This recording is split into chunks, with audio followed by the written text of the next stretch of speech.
Welcome to Not Milk Never Milk. Subscribe if you're lactose intolerant. Start now. Measure 1/2 cup white rice or 1 cup brown rice and rinse until the rinse water runs mostly clear.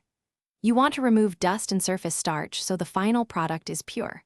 Once rinsed, place rice in a clean jar and add 1 to 2 cups of filtered water, then gently stir and let it soak for 20 to 30 minutes.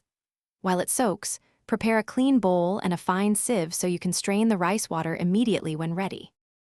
Strain the soaked rice through a fine mesh or cheesecloth into a clean bowl, squeezing gently to extract as much milky water as possible. That liquid contains vitamins and minerals you want on your skin.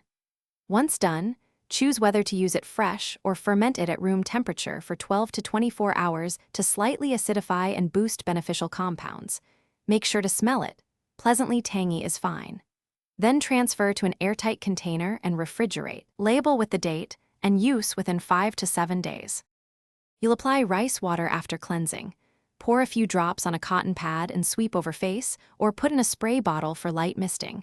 Avoid eyes and broken skin. Once absorbed, follow with moisturizer and SPF during the day. If irritation appears, stop immediately, rinse thoroughly, and allow skin to recover. Consider diluting rice water with distilled water or reducing frequency to every other day. Remember to patch test first.